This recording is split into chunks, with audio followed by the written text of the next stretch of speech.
तो आज के हमारे एपिसोड की स्टार्टिंग वहीं से होती है जहां से हमारा पिछला एपिसोड खत्म हुआ था। जोंगयोक जैसे ही पैलेस मास्टर के पास जाता है तो पैलेस मास्टर उससे कहती है, मुझे बिल्कुल भी उम्मीद नहीं था कि तुम टॉप फ्लोर के ऊपर इतनी ज्यादा आसानी से और इतनी जल्दी पहुंच जाओगे, लेकिन तुमने कर दिखाया है। वैसे तुम्हें टॉप फ्लोर के ऊपर आने में कोई परेशानी तो नहीं हुई ना? जो सुनकर जोंगयोक उन मेल स्पिरिट के बारे में सोचते हुए कहता है कि तुम परेशानी की बात कर रहे हो, सच में वो कितना ज्यादा गंदा था। तभी पैलेस मास्टर थोड़ा सीरियस होते हुए कहती है कि क्या तुम्हें किसी ने कहा है प्लेजर पैलेस से निपटने के लिए? जो सुनकर जोंगयोक वहाँ पर बैठते हुए सोचता है कि सच में पैलेस मास्टर का जो दिमाग है वो बिल्कुल मर्चेंट पैलेस मास्टर जैसा है। जो सोचकर जोंगयोक पैलेस मास्टर से कहता है, क्या पता ऐसा हो भी सकता है। तभी पैलेस मास्टर उसे कहती है कि मुझे ये समझ नहीं आ रहा है कि तुमने इतनी ज्यादा आसानी से अपने ऊपर कंट्रोल कैसे रख लिया। क्या तुम्हारे पास कोई लस्ट कंट्रोल करने वाली मार्शल आर्ट है जिसका इस्तेमाल करते हुए तुमने अपने आप के ऊपर कंट्रोल रखा? जो सुनकर जोंगयोक सोच रहा होता है, पक्का इसे ऐसा लग रहा है कि किसी ने मुझे सीक्रेट टेक्निक दी है जिसका इस्तेमाल करते हुए मैंने ये सभी चीजें की है, और उसे ऐसा भी लग रहा है कि मेरे पीछे कोई सीक्रेट मास्टर है। जो सोचने के बाद जोंगयोक पैलेस मास्टर से कहता है कि तुम अपनी बात को आगे कंटिन्यू करो। तभी पैलेस मास्टर जोंगयोक से कहती है कि पहले मुझे लग रहा था कि तुम्हारे पीछे मर्चेंट पैलेस है, लेकिन अब मुझे ऐसा नहीं लगता है। जो सुनकर जोंगयोक उससे पूछता है, लेकिन आखिरकार ऐसा क्यों? तभी पैलेस मास्टर बताती है कि अगर मर्चेंट पैलेस के पास इतना ज्यादा ताकत और मार्शल आर्टिस्ट होता तो हम दोनों में से कोई एक अभी तक तबाह हो चुका होता।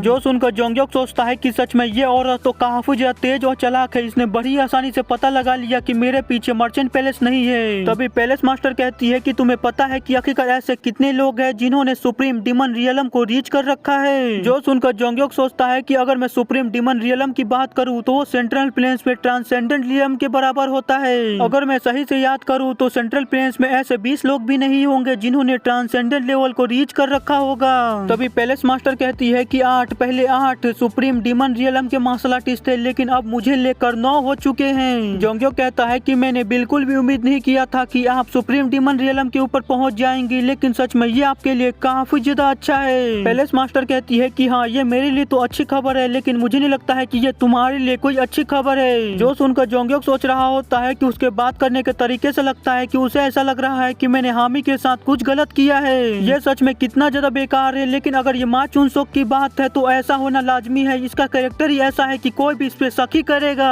और इस कमीने की कैरेक्टर की वजह से अब मुझे मुसीबत झेलनी पड़ रही है। तभी जोंगयोक पैलेस मास्टर से कहता है कि चलो मैं तुमसे एक सवाल पूछता हूँ, आखिरकार तुम्हें ऐसा क्यों लगता है कि कल लीडर ने मुझे लस्ट मार्शल आर्ट सिखाई है? जो सुनकर पैलेस मास्टर तो पहले काफी ज्यादा हैरान होती है, लेकिन तभी उसके चेहरे के ऊपर एक स्माइल आ जाती है, जिसके बाद वो काफी ज्यादा जोरों जोरों से हंसने लगती है। जो देखकर जोंगयोक उससे पूछता है कि आखिरकार क्या बात है, तुम ऐसे हंस क्यों रही हो? तभी पैलेस मास्टर उसे कहती है कि सच सच बताना, तुमने अपनी मेमोरीज खो दी है ना? जो सुनकर जोंगयोक वहाँ पर काफी ज्यादा हैरान होता है। वहीं पर ये देखकर पैलेस मास्टर कहती है कि हाँ, ऐसा ही हो सकता है, क्योंकि कल लीडर ही वो थे जिन्होंने तुम्हें हेवनली डिमन लाइब्रेरी में जाने को कहा था। वहीं पे ये सुनकर जोंगयोक सोचता है कि मा चुनसोक दो था, वो अपनी लाइफ काफी ज्यादा बेकार तरीके से जीता था। अगर मैं एक शब्द में कहूँ तो वो अपनी लाइफ को पूरी तरह से बर्बाद कर रहा था। वहीं पे ये देखकर कल लीडर जो थे उन्होंने उसे ऑर्डर दिया हेवनली डिमन लाइब्रेरी के अंदर जाकर वो क्यू डेविएशन में चला गया, और वहीं पे उसकी मौत हो गई, जिसके बाद मैं उसकी बॉडी के अंदर रिकार्नेट हुआ, और उसके जस्ट कल लीडर जो थे उन्होंने कल छोड़ दिया और कल से बाहर चले गए। जो सब सोचने के बाद जोंगयोक पैलेस मास्टर से कहता है कि अगर मैं तुमसे सच कहूँ तो मैंने हेवनली डिमन डिवाइन आर्ट को सीख लिया है। पैलेस मास्टर कहती है कि मुझसे मजाक मत करो, ऐसा कभी भी नहीं हो सकता है कि तुम्हारे जैसा कोई इंसान हेवनली डिमन डिवाइन आर्ट को सीख सके। जोंगयोक कहता है कि तुम्हें मेरे ऊपर इतना भी ज्यादा भरोसा नहीं है। वहीं पे वो अपने मन के अंदर सोच रहा होता है कि मा चुनसोक आखिरकार तुम्हारा कैरेक्टर कितना ज्यादा खराब था कि कोई तुम्हारी बातों के ऊपर भरोसा तक नहीं करता है। तभी पैलेस मास्टर जोंगयोक से कहती है, तुम शुरू से ही एक होपलेस सक्सेसर थे जिसका कोई भी मतलब नहीं था, उसका होना ना होना एक ही बराबर है। जो सुनकर जोंगयोक उससे कहता है, इससे क्या फर्क पड़ता है कि मैंने अपनी मेमोरीज को खो दिया है या मैं एक होपलेस सक्सेसर हूँ, लेकिन समय धीरे धीरे बदलता जा रहा है और लोगों को भी बदलना चाहिए। पैलेस मास्टर कहती है, लेकिन कुछ लोग हैं जिन्हें नहीं बदलना चाहिए। जोंगयोक कहता है कि क्या ये चीजें तुम्हारे ऊपर भी अप्लाई होती हैं? जो सुनकर पैलेस मास्टर अपना मुंह घुमा लेती है और कोई भी जवाब नहीं देती है, जिसके बाद वो जोंगयोक से कहती है कि ये काफी ज्यादा लंबी स्टोरी है जिसके बारे में बात नहीं करना चाहती हूँ, लेकिन मुझे लगता है कि अब समय आ गया है कि मुझे मेन टॉपिक के ऊपर आना चाहिए। यहाँ पर कुछ गलतियाँ हैं जो कि तुमने की है, जिनमें से पहली गलती है तुमने मिसबिहेव किया है मेरे सबऑर्डिनेट के साथ, उसे हरास करने की कोशिश की है, और अगर मैं इसे एक बार नजरअंदाज करती हूँ तो इसकी पूरी पॉसिबिलिटी है कि ये चीजें फिर से होंगी, इसलिए तुम्हें आज इसकी कीमत चुकानी होगी। मुझे इससे कोई भी फर्क नहीं पड़ता है कि आखिरकार तुम कौन हो और तुम्हारी पोजीशन क्या है डिमन कल के अंदर, लेकिन अगर तुमने गलती की है तो तुम्हें उसके लिए कीमत तो चुकानी होगी। और वैसे भी ये डिमन कल लेवल है जहाँ पर सिर्फ पावर ही मैटर करता है। अगर तुम्हारे पास पावर है तो तुम यहाँ पर कुछ भी कर सकते हो। और वैसे भी तुम यहाँ पर अकेले आए हो, जो कि तुम्हारी सबसे बड़ी गलती है। जो कहते हुए पैलेस मास्टर वहाँ पर अपनी पावर को रिलीज करती है और जोंग्योक को जमाने लगती है और काफी ज्यादा खुश होते हुए जोंग्योक से कह रही होती है कि अगर तुम मेरे सामने गिड़गिड़ाते हुए अपनी जान की भीख मांगते हो और मुझसे माफी मांगते हो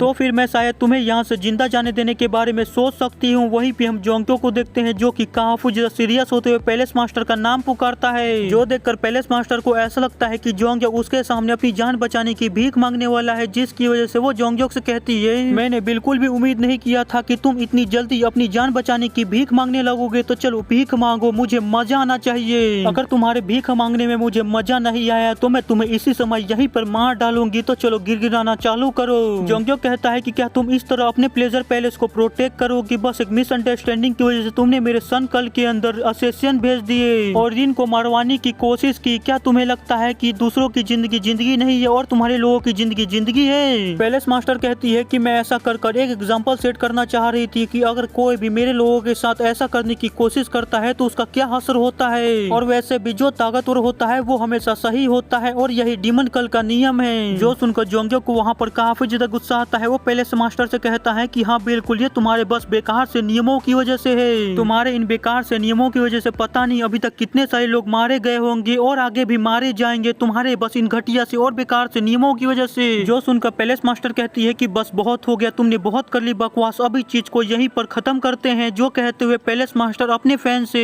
जोंग्योक के ऊपर एक अटैक करती है। जो अटैक सीधे जाके जोंग्योक को हिट करता है और जोंग्योक बड़े से बर्फ के अंदर पूरी तरह से जम जाता है। लेकिन तभी जोंग्योक वहाँ पर अपनी पावर को रिलीज करना शुरू करता है, जिसकी वजह से उस बर्फ के अंदर क्रैक आने चालू हो जाते हैं। वहीं पे ये देखकर पैलेस मास्टर के तो पूरी तरह से होश ही उड़ जाते हैं। जिसके बाद वो अपने मार्शल आर्ट के बारे में बताती है कि यन डीमन आइस आर्ट जो है वो हेवेनली डीमन डिवाइन आर्ट का ही एक वेरिएशन है, जो कि खास करके हेवेनली डीमन ने लड़कियों के लिए बनाया था। और जो भी लड़की इस डिवाइन आर्ट को सीखती है वो एक तरह से हेवेनली डीमन की शिष्य बन जाती है। और तभी हमें जोंग्योक को दिखाया जाता है जिसके ऊपर जो बर्फ जमा होता है वो काफी ज्यादा तेजी से टूटने लगता है और उसके ऊपर क्रैक्स आ रहे होते हैं। और वो जैसे ही टूटता है तो वो जो बर्फ होती है वो पूरे कमरे के अंदर फैल जाती है, जिससे बचने के लिए पैलेस मास्टर अपने सामने अपने फैन को ले आती है। तभी जोंग्योक बर्फ से टूटने के बाद पैलेस मास्टर की तरफ आगे बढ़ते हुए अपनी पावर को रिलीज कर रहा होता है और पैलेस मास्टर से कह रहा होता है तुमने कहा था कि डीमन कल के अंदर ऐसे 9 ही लोग हैं जिन्होंने सुप्रीम डीमन रियलम को रीच कर रखा है, लेकिन मैं तुम्हें बता दूं तुम पूरी तरह से गलत हो। यहाँ पर टोटल 10 लोग हैं जिन्होंने ऐसा करके रखा है। तुमने मुझसे पूछा था कि आखिरकार मैं यहाँ पर अकेले क्यों आया।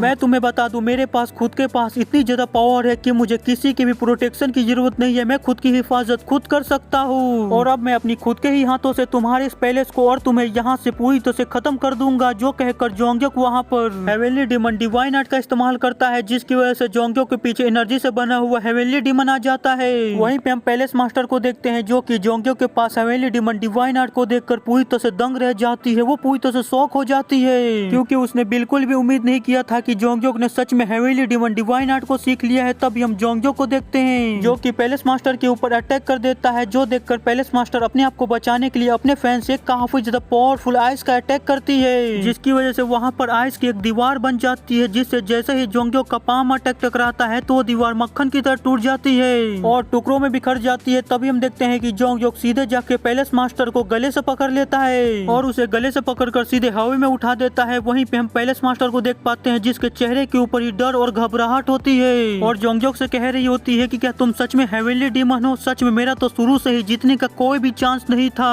वहीं पे जोंग्योक काफी ज्यादा गुस्से में होता है। वो पैलेस मास्टर से पूछता है कि आखिरकार प्लेजर पैलेस किसके लिए है? पैलेस मास्टर बताती है of course pleasure palace heavenly demon के लिए है। जोंग्योक कहता है कि हाँ बिल्कुल, लेकिन अपनी आंखों में देखो, ये देखने के बाद भी तुम्हारी आंखें जरा सा भी चेंज नहीं हुई है। जो सुनकर पैलेस मास्टर कहती है कि इससे क्या ही फर्क पड़ता है, जबकि तुम हेवेनली डीमन बन चुके हो तो अब तुम्हारे पास अथॉरिटी है इस डीमन कल के ऊपर कब्जा कर राज करने की। लेकिन तुम्हें नहीं लगता है कि ये पूरी तरह से अनफेयर है? ऐसा क्यों होता है कि हमेशा औरतों को ही नीचे रह के जीना पड़ता है, हमेशा नीचा दिखाया जाता है? जोंग्योक कहता है कि तुम एक औरत होने से पहले एक मार्शल आर्टिस्ट हो, तुमने अभी तक जितने लोगों को भी मारा है, आखिरकार क्या कारण था उन्हें मारने का? तुम्हारे पास क्या रीजन था? पैलेस मास्टर कहती है कि तुमने जो अभी मुझसे कहा है वही सेम चीज मुझे किसी और ने भी कही थी। वहीं पे जोंग्योक ये सुनने के बाद उसे मारने ही वाला होता है, लेकिन तभी पैलेस मास्टर कहती है कि प्लीज मुझे जान से मार डालो, लेकिन मेरे लोगों को छोड़ दो, मेरे पैलेस को छोड़ दो, उन्हें जान से मत मारना। जो सुनकर जोंग्योक वहाँ पर काफी ज्यादा हैरान हो जाता है और इसी सस्पेंस सस्पेंस के साथ आज का हमारा ये एपिसोड यहीं पर खत्म हो जाता है। तो अब हमें अगले एपिसोड में पता चलेगा कि आखिरकार जोंगजुक पैलेस मास्टर को मारता है या नहीं। तो वीडियो पसंद आया होगा तो लाइक कर दीजिएगा, नहीं होगा फिर भी लाइक कर दीजिएगा। और चैनल के ऊपर नए हैं तो चैनल को सब्सक्राइब कर लीजिएगा ताकि आपको डेली और भी ज्यादा ऐसे ही इंटरेस्टिंग वीडियो देखने को मिल सके। तो मिलते हैं आपसे अगले एपिसोड में। बाय।